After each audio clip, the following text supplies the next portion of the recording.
Yo, what is going on, you guys? Bashtianygo here, and today I'm coming at you with my updated budget Salamangreat deck profile. Have you guys wanted to play Salamangreat but don't want to pay out the 30 something dollars, whatever it is, for Salamangreat of Fire, which is, let's be real, it's a really good card. But we don't want to spend over 120 whatever the price is now dollars just to play one card. So with this deck, you're going to be able to build the entire thing for anywhere between $50 to $70 depending on price fluctuations in the next few days. But with this, guys, you guys are going to have your money very well spent in a very consistent deck. It is definitely said to be one of the most competitive decks of the format, and it doesn't break the bank. What more could you ask for, guys? Also, it is fantastic for brand new players who want to understand the deck and want to learn the deck. So I'll be showing you guys a quick combo tutorial at the very end of this video so you guys know more or less what Salamangreats do and what board you're supposed to be ending on. Without further ado, guys, let's get right into it. So we have here our Salamangreat deck fresh off the new ban list. So this is going to be post September 25th, 2023 with 3 copies of Gazelle. Remember, we don't play Salamangreat or Fire in here, so it's still really consistent though. I mean, Gazelle coming to 3 is a big win for the deck, definitely making this deck extremely consistent. Now you don't have to worry about one getting banished, one getting, you know, returned back, whatever it may. You can constantly just recycle these 3 or just go through them all in one combo. It is what it is, even though they are hard ones to return. But still, really good card. Maxing out on them is going to be key. Now you have 3 copies of Spinny and 3 copies of Foxy. So I've seen a lot of individuals play 2 Foxy. I do still like this for a second normal summon later on in the game, and you just want to play as many Salamangreat names as possible. Not as many, but as many of the good ones as possible.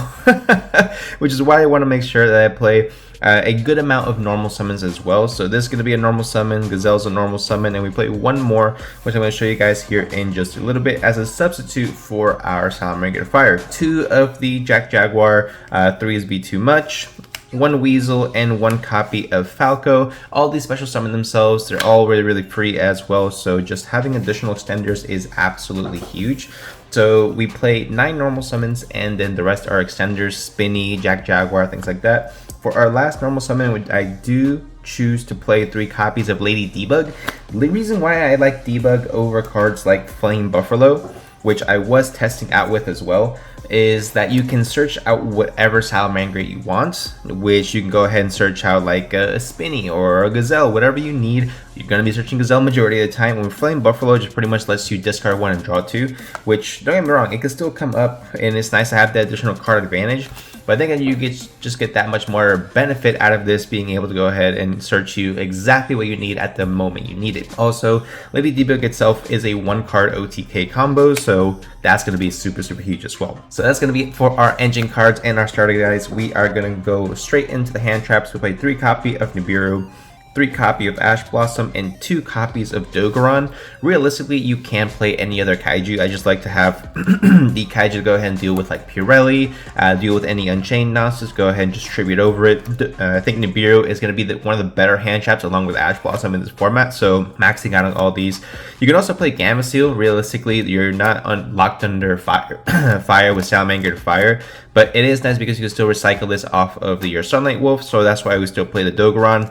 Ash Blossom and Nibiru are very affordable, actually. I think Nibiru is like, what, $4 or $5, and then you can get a playset of Ash Blossoms for like $5 or $6.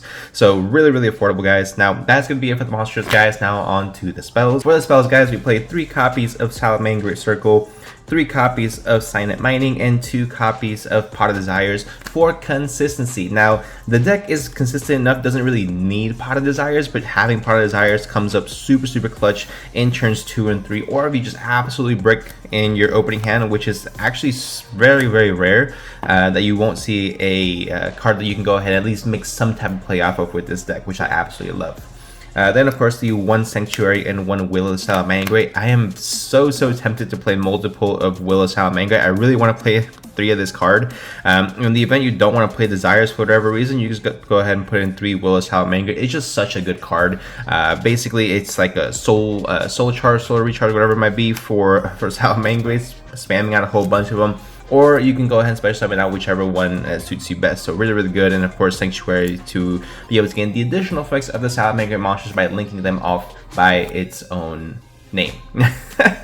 I'm going to play 2 books, 2 Book of Eclipse, 2 Book of Moon, to round off our spells. I still think these cards can be pretty impactful against the majority of the format. So if you guys want to play other cards, I would probably recommend Imperm, or if you guys want to main deck Drone Lockbirds and a Call by the Grave, that would also work. Just Drone Lockbird is good against most decks, but not the best against the decks. So that is something to keep in mind moving forward. So we have that, and then to round off our 40 card deck, we play one Rage, one Roar. I have seen people play multiple Roar, multiple Rage, whatever it might be, which I do see the value in that, but I just want to go ahead and play that too. I've yet to come across a scenario where I've actually banished one of them, or both of them, or one of them off of the Desire, so we are good to go. Good luck, my friends. So next on to the extra deck. So for the extra deck, guys, we play one Mirage Thalia, of course, the one of Xyz. We play 3 copies of the Banlist and 3 copies of the Sunlight Wolf. Now, I know some people like to play each at 2 or 3 Banlist and 2 Sunlight Wolf. With testing, I really feel like the 3rd Sunlight Wolf and the 3rd Banlist does come up more often than not. And there are times where the combos may not fit as right, and having your lower link monsters at multiples is going to be super huge, just because you get to make sure that you have additional plays to go into in the event you get stopped somewhere. So I like to play a little bit more safe. One Heat Leo, just for link 3, and this also effect can come up against back row. 2 copies of your brand new Salamangreat Raging Phoenix. This card searches you any Salamangreat spell trap from your deck, so actually super clutch. You can go ahead and search out your Rage or Roar towards the end of your combo. Really good. Also has additional effects, which is nice, but that's pretty much what you want to make sure you solidify, because the more consistently you're able to end on both Rage and Roar, just make sure that you're going to solidify that you're going to win that game, essentially. 1 Decode Talker Heat Soul, 1 Splash Mage, 1 Update Jammer Transcode, and then 1 Access Code Talker. Now, you guys might be saying, hey, well, this is a budget deck, what are we doing? Access Code Talker is a $30 card. Is the only expensive card in this entire deck. But that's going to be it for the deck profile, guys. Now let's go ahead and get right into the combo. So onto the combos, guys. I know I have my camera right here. I just want to make sure I get the whole feel for you guys. But we're going to be starting off with a quick OTK combo, so you guys understand what you guys are going to do in the event that your opponent has a wide open field and all you have is a Lady Debug in your hand.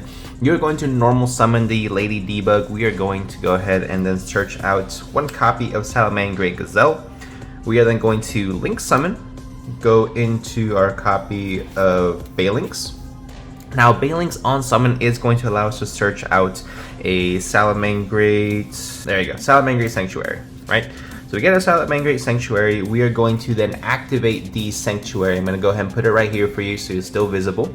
Next, we're going to use the Salamangreat Sanctuary's effect to link off the Banlist for another Banlist, which is then being sent by card effect, and we are going to be able to activate the Gazelle to special summon. Now, Gazelle special summon's effect is going to go ahead and get as a Spinny in the grave, and then Spinny is going to be able to activate its effect to special summon itself, and then we are actually going to go ahead and link these 2 off into our copy of Update Jammer. Now, Update Jammer says that when it's sent to the graveyard for a link summon, you can actually go ahead and target a monster you control. It can make 2 attacks. So we're going to go ahead and link these 2 off into Transcode Talker. Okay, so activate Update Jammer's effect to give Transcode Talker 2 attacks during this battle phase, which means you already have 4,600 damage on board because it does have 2,300 attack. Now you activate Transcode Talker's effect to special summon Update Jammer back, and now because these 2 are co-linked, Transcode Talker says that both of these gain 500 attacks. So you have 2,500 attack that can attack twice, that can attack once, I should say, and 2,800 attack that can attack twice. That's 5,600 plus 2,500. You guys do the quick math. That is over 8,000 damage, so guys, that you are doing to your opponent for an immediate OTK. Now that's of course the basic OTK combo, guys. Let me show you guys what you're going to be doing for the full Salamangreat combo. Alright guys, so for the full combo with Salamangreat, you're going to need a Lady Debug and a Gazelle. Really any other card to go ahead and get you the Banlist, but Lady Debug is super clutch, so we are going to go ahead and use these 2 cards to go full combo. Normal summon Lady Debug effect to search a level 3 or lower Cyberse monster, search Spinny. Then we go ahead and link off the Debug to summon our Banlist.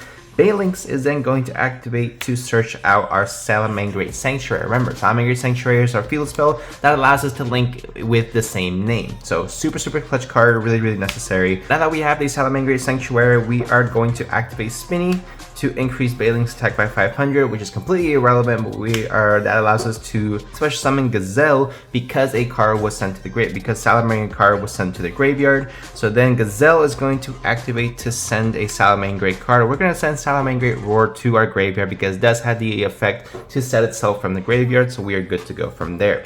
Next, we activate Spinny's effect to special summon itself. Remember, it will banish itself when it leaves the field, but that's fine because we are going to use it to overlay into our Salamangreat Mirage Stallion. So then, now that we have this on board, we're going to activate Mirage Stallion's effect, detaching the Gazelle to special summon our copy of Jaguar onto the field, and now we are all set up. So we are going to link these two off and go into our Sunlight Wolf. Sunlight Wolf is then going to remain there while we activate our Jaguar in the graveyard to special summon itself by shuffling one card back. So we're going to shuffle back the Gazelle.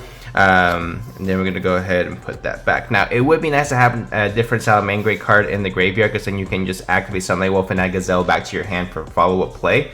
But we got to do what we got to do. So we're going to go ahead and put this over here. And then we're going to activate Salamangreat Sanctuary. Hopefully you guys can see that. Now you can.